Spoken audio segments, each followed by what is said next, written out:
નમસ્કાર વિદ્યાર્થી મિત્રો, છેલ્લા લેક્ચરમાં પ્રવેશના આપણે પ્રવેશ વખતે જે તકલીફો પડે છે એ જોઈ હતી, પ્રસ્તાવના જોઈ, ભાગીદારના પ્રવેશની અસરો જોઈ અને છેલ્લે નફા નુકસાનનું નવું પ્રમાણ અને જૂના પ્રમાણનું ભાગીદારોનું ત્યાગનું પ્રમાણ આપ્યું હોય, પાઘડી અંગેની હિસાબી અસરો આપી હોય, મિલકતો અને દેવાના પુનઃમૂલ્યાંકનની હિસાબી અસરો, અનામતો અને એકત્રિત નફા નુકસાનની હિસાબી અસરો અને ભાગીદારોના મૂડીમાં ફેરફાર. તો હવે આ દરેક બાબતની આપણે ઊંડાણપૂર્વક ચર્ચા કરવાની છે, અભ્યાસ કરવાનો છે. તો એમાં પહેલો મુદ્દો આવશે. પહેલો મુદ્દો છે કે ભાગીદારના પ્રવેશ વખતે જે આપણે નફા નુકસાન વહેંચણીનું પ્રમાણમાં ફેરફાર થાય છે. પહેલો મુદ્દો છે પ્રવેશ વખતે નફા નુકસાનની વહેંચણીના પ્રમાણમાં ફેરફાર. નફા નુકસાનની વહેંચણીના પ્રમાણમાં ફેરફાર થાય. વહેંચણીના આ પ્રમાણમાં ફેરફાર થાય. તો સૌ પ્રથમ આપણને ખબર છે કે નવા ભાગીદારના ને પેઢીમાં આપણે પ્રવેશ આપીએ એટલે ભવિષ્યના નફામાં કેટલોક ભાગ એને મળે છે, જે જૂના ભાગીદારો છે એ પોતાના નફામાંથી ત્યાગ કરે છે. એટલે એના પરિણામે નવા ભાગીદારના પ્રવેશ બાદ બધા ભાગીદારો વચ્ચે નફા નુકસાનનું નવું પ્રમાણ અસ્તિત્વમાં આવે છે અને એના કારણે અંતે ખૂબ એટલે જૂના ભાગીદારોનું ત્યાગનું પ્રમાણ પણ અસ્તિત્વમાં આવે છે. આમ નવા ભાગીદારના પ્રવેશ વખતે નીચે મુજબની બે ગણતરી આપણે કરવી પડે. એટલે કે નવો ભાગીદાર જ્યારે પ્રવેશ મેળવે ત્યારે જૂનો ભાગીદાર છે એ કંઈક આપે છે, કંઈક આપે એ ત્યાગ છે, અને નવા ભાગીદારને મળે છે એ એને નફો મળે છે. તો હવે આ વખતે આપણે બે વસ્તુ ગણતરી કરવી પડે કે નફા નુકસાનના નવા પ્રમાણની ગણતરી કરે અને બીજું છે એ ત્યાગના પ્રમાણની ગણતરી કરવી પડે. તો બે વસ્તુ ધ્યાનમાં રાખવાની છે. પહેલું, નફા નુકસાનનું નવું પ્રમાણ. આ નવું પ્રમાણ આપણે શોધવું પડે. અને બીજો મુદ્દો છે કે ત્યાગના પ્રમાણની ગણતરી કરવી પડે.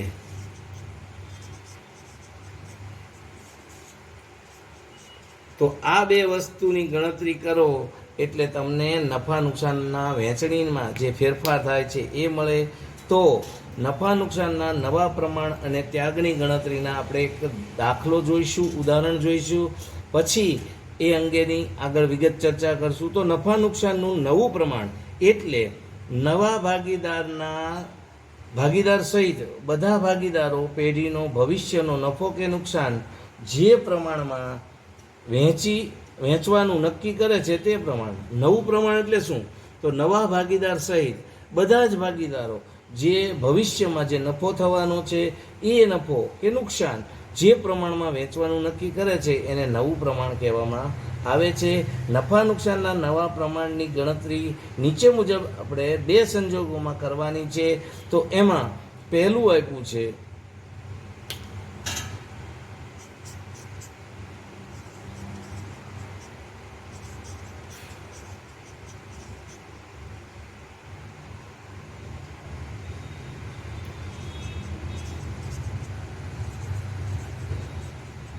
નફા નુકસાનના નવા પ્રમાણની ગણતરી.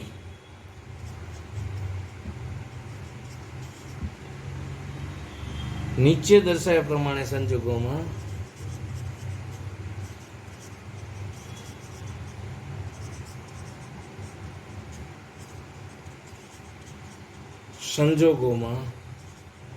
કરવાની છે.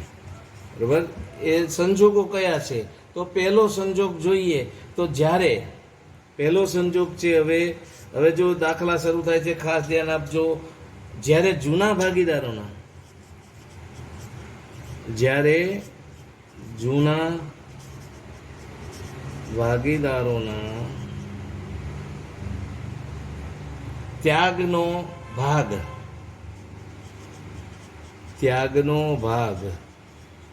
કે ત્યાગનું પ્રમાણ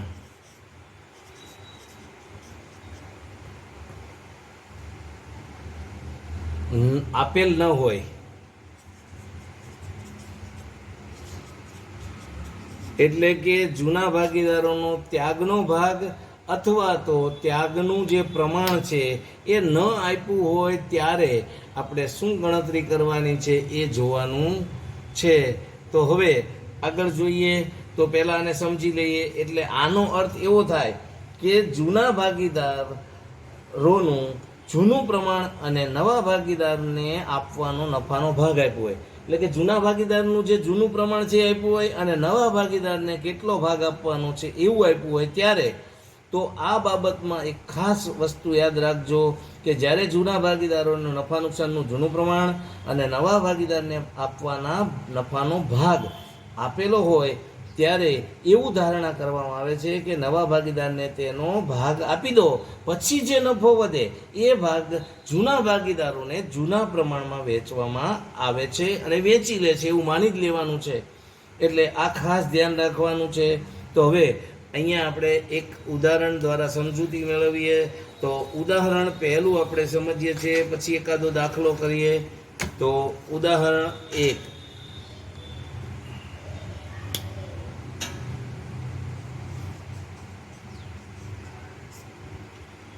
તો ઉદાહરણ 1માં જુઓ તો એવું કીધું છે એ અને બી 3:2 ના પ્રમાણમાં નફો નુકસાન વેચી લેતા ભાગીદારો છે. A/B 3:2 એટલે એ અને બી 3:2 ના પ્રમાણમાં નફો નુકસાન વેચતા ભાગીદારો છે. સી ને 1/4 ભાગે દાખલ કરે છે. સી ને 1/4 ભાગે દાખલ કરે છે, પ્રવેશ આપે છે. એટલે કે નવા ભાગીદાર તરીકે એને પ્રવેશ આપ્યો, પણ શરત છે કે 1/4 ભાગનો નફો આપવાનો છે. હવે નફા નુકસાનના નવા પ્રમાણની ગણતરી કરવાની છે. તો નવું પ્રમાણ ગણો. શેનું નવું પ્રમાણ? તો નફા નુકસાનનું નવું પ્રમાણ. હવે તો સૌ પ્રથમ આપણે જોયું એમ કે બે ગણતરી કરવી પડશે. પહેલા સી નો નફો આપણે કેટલો થાય ધારવું પડશે. એ તો ધારો કે પેઢીનો નફો ₹1 છે. હવે પેઢીનો નફો ₹1 છે તો સી ને 1/4 ભાગે કેટલો નફો મળશે? તો માટે સી નો નફો બરાબર પેઢીનો નફો ગુણ્યા સીનું પ્રમાણ, જે સીને જે પ્રમાણમાં નફો આપવાનો છે એ. તો જો હવે તમે પેઢીનો નફો આપણે ₹1 ધાર્યો છે, સીનું પ્રમાણ શું છે? 1/4 છે. એટલે બેયની ગણતરી કરો તો 1/4 એ સીને નફો મળશે. તો સીનો નફો કેટલો થયો? 1/4. હવે આપણે બાકીનો નફો શોધવો પડશે. તો એ બાકીનો નફો શોધવા માટે આપણે ધ્યાન રાખવાનું છે. તો બાકીનો નફો પહેલા શોધી નાખીએ. તો બાકીનો નફો બરાબર તો પેઢીનો કુલ નફો માઇનસ સીનો નફો, જે સીનો જે નફો આવ્યો છે એ.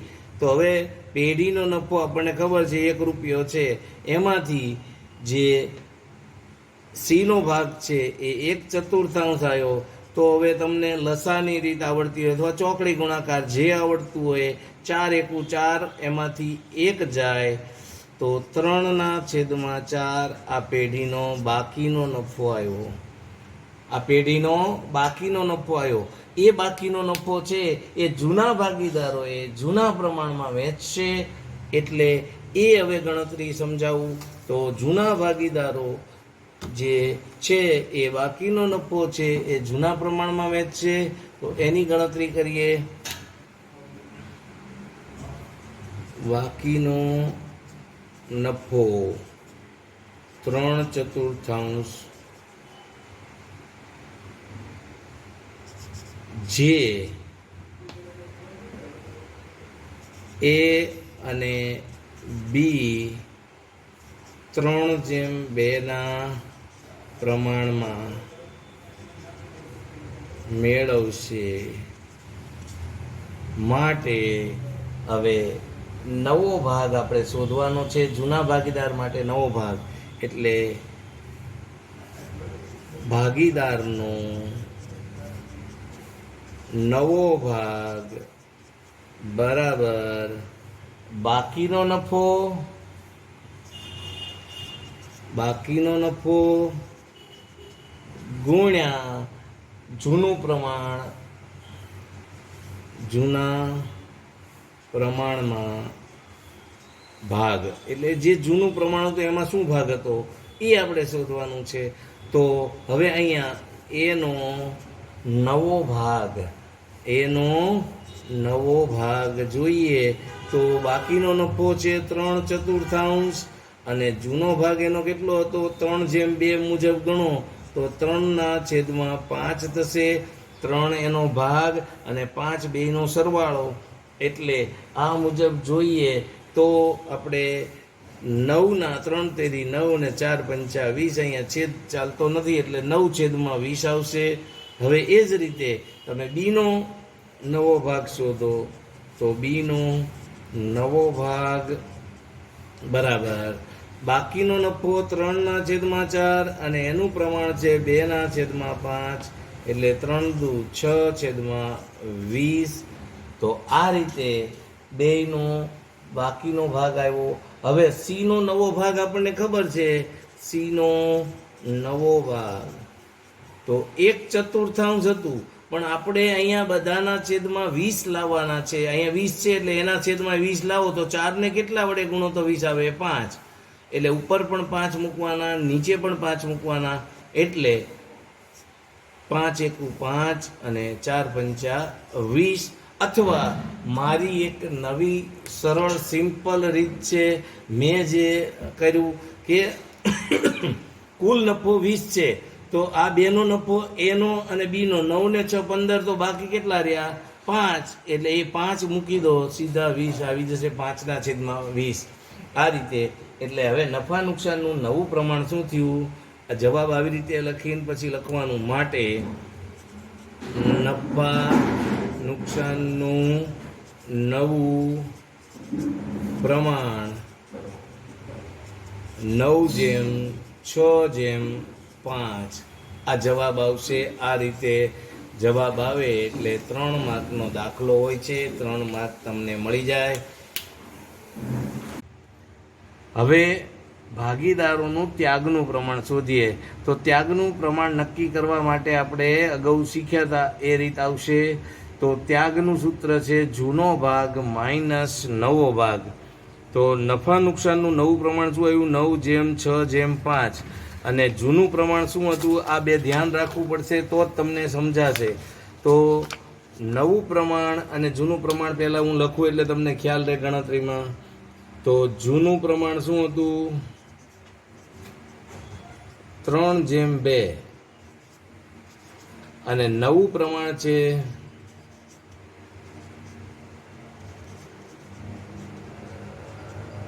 9/6/5 બરાબર. તો હવે ત્યાગનું પ્રમાણ શોધવું હોય તો ત્યાગ બરાબર આપણે અગાઉ ચર્ચા કરી હતી કે ત્યાગનું સૂત્ર છે તો ત્યાગ બરાબર જૂનો ભાગ માઇનસ નવો ભાગ થશે.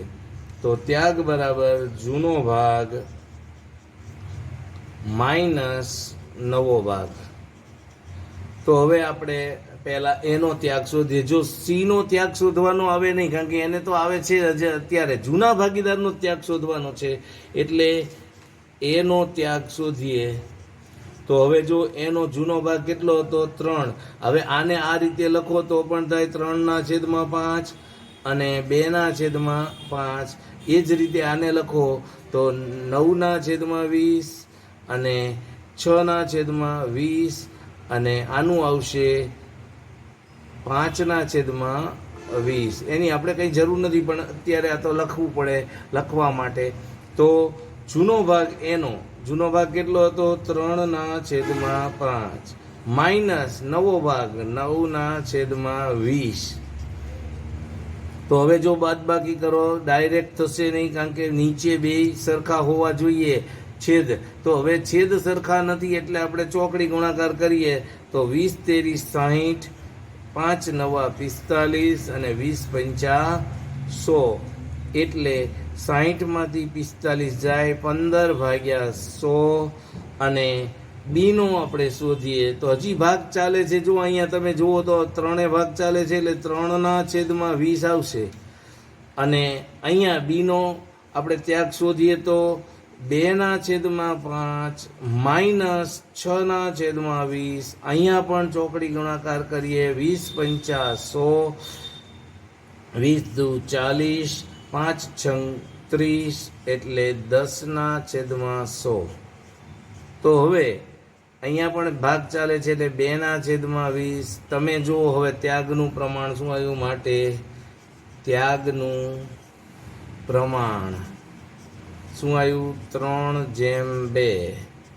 અહીંયા મિત્રો ધ્યાન રાખો, આ એક નોંધ જે હું બોલું છું, સમજાવું છું, લખું છું કે જ્યારે ભાગીદારનું જૂનું પ્રમાણ અને નવા ભાગીદારનું નવું પ્રમાણ આપ્યું હોય ત્યારે જૂનું પ્રમાણ અને નવા ભાગીદારનો ભાગ આપેલ હોય ત્યારે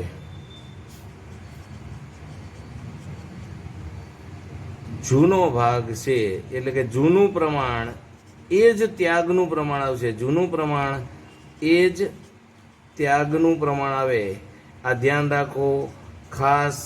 તો તમે જુઓ જૂનું પ્રમાણ કેટલું હતું? 3/2. ત્યાગનું પ્રમાણ પણ 3/2 આવે છે. એટલે આ બે પ્રમાણ સરખા જ આવશે. પણ ક્યારે? જ્યારે ટર્મ્સ એન્ડ કન્ડિશન છે કે જૂનું પ્રમાણ અને નવા ભાગીદારનો ભાગ આપેલો હોય ત્યારે. હવે આગળ વધીએ. હવે રીત નંબર 2, જ્યારે જૂના ભાગીદારોનું જૂનું પ્રમાણ, નવા ભાગીદારનો ભાગ અને જૂના ભાગીદારોનું નવું પ્રમાણ આપેલું હોય ત્યારે એવો એક આપણે દાખલો જોઈએ છે.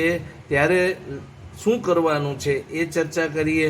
તો ઉદાહરણ 2 છે કે એ અને બી 2/1 પ્રમાણમાં નફો નુકસાન વહેંચતા ભાગીદારો છે અને તેઓ સીને 1/5 ભાગ નફો આપવાની શરતે દાખલ કરે છે. અને સાથે સાથે એ અને બી એવું નક્કી કર્યું કે ભાઈ નવું પ્રમાણ છે એ આપણું 2/3 રહેવું જોઈએ. તો નફા નુકસાનના પ્રમાણની ગણતરી કરવાની છે. તો હમણાં જેમ આપણે દાખલો ગણ્યો એ જ રીતે અહીંયા ગણતરી કરવી પડશે. તો આપણે એ ગણતરી સમજતા જઈએ, ગણતા જઈએ એટલે તમને ખ્યાલ આવશે. તો સૌ પ્રથમ આપણે ધારી લેવાનું છે કે ધારો કે નફા નુકસાનનું પ્રમાણ એક નફો છે એ પેઢીનો કુલ 1 રૂપિયા છે. ધારો કે પેઢીનો નફો કેટલો છે? 1 રૂપિયા.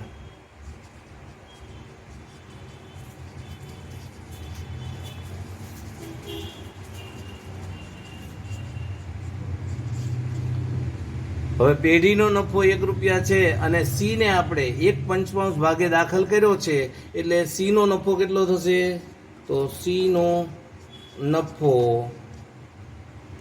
બરાબર પેઢીનો નફો 1 રૂપિયા અને એનો નફો છે 1/5 એટલે 1/5 રૂપિયો એનો નફો થશે.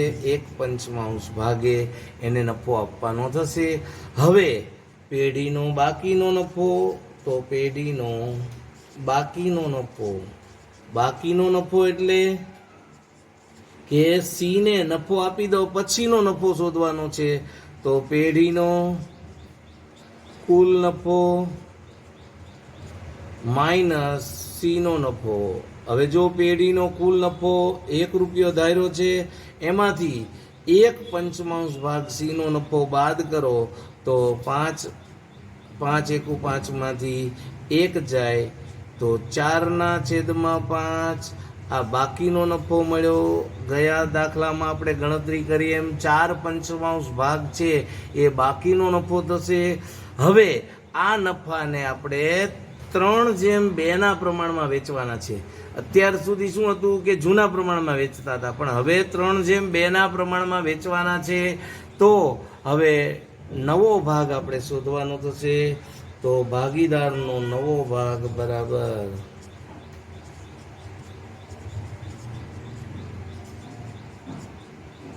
તો નવો ભાગ બરાબર શું થશે?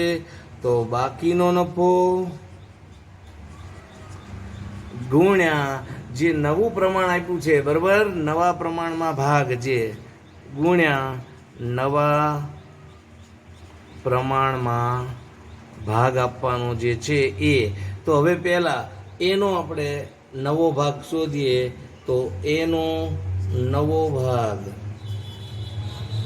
બરાબર, જો બાકીનો નફો 4/5 છે, હવે એ 4/5 છે એને ગુણ્યા નવું પ્રમાણ જુઓ તમે તો 2 નવું પ્રમાણ આપ્યું હતું 2/3 એટલે 2/5 આવશે બેયનો સરવાળો.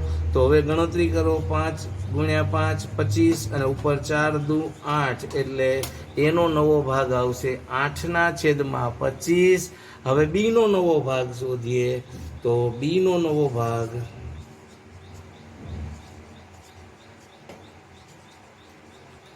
તો બાકીનો નફો છે પેઢીનો 4/5 અને એનું પ્રમાણ છે 3/5 એટલે 4 તેરી 12 અને 5 × 5 એટલે 25 એટલે 8/25 અને 12/25 આ નવું પ્રમાણ આવ્યું. હવે સી નો જે નવો ભાગ છે નક્કી કરો. મેં હમણાં તમને કીધું એમ, તો સી નો નવો ભાગ નક્કી કરવા માટે એનું પ્રમાણ છે 1/, એનો નફો 1/5. આપણે નીચે 25 લાવવાના છે એટલે ઉપર નીચે 5 વડે ગુણો એટલે 5/25 આવશે. અથવા મેં તમને હમણાં સમજાવ્યું 12 ને 8 20, 25માંથી 20 જાય તો બાકી કેટલા રહેશે? 5. એટલે હવે નવું નફા નુકસાનનું પ્રમાણ આવે છે 8/12/5. માટે નવું નફા નુકસાનનું પ્રમાણ પહેલા આવ્યા 8, 12 અને 5. હવે અહીંયા કોઈ ભાગ ચાલતો નથી એટલે 8/12/5. હવે આપણે ત્યાગ શોધવાનો છે.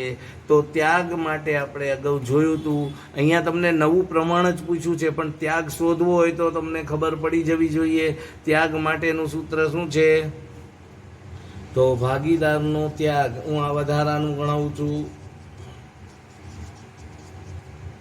જૂનો ભાગ માઇનસ નવો ભાગ. તો હવે એની વાત કરીએ તો એનો જૂનો ભાગ જુઓ તમે, તો જૂનો ભાગ આપણને આપ્યો તો 2/3 અને નવો ભાગ છે 8/25. તો બરાબર 25 તેરી 75 અને 25 દુ 50 અને 8 તેરી 24 એટલે 26/75. અને બી ની વાત કરીએ તો બી નો ત્યાગ આવશે 1/3 માઇનસ 12/25 એટલે 25 એકુ 25 અને 12 તેરી 36 અને 25 તેરી 75. તો અહીંયા આવે છે -11/75.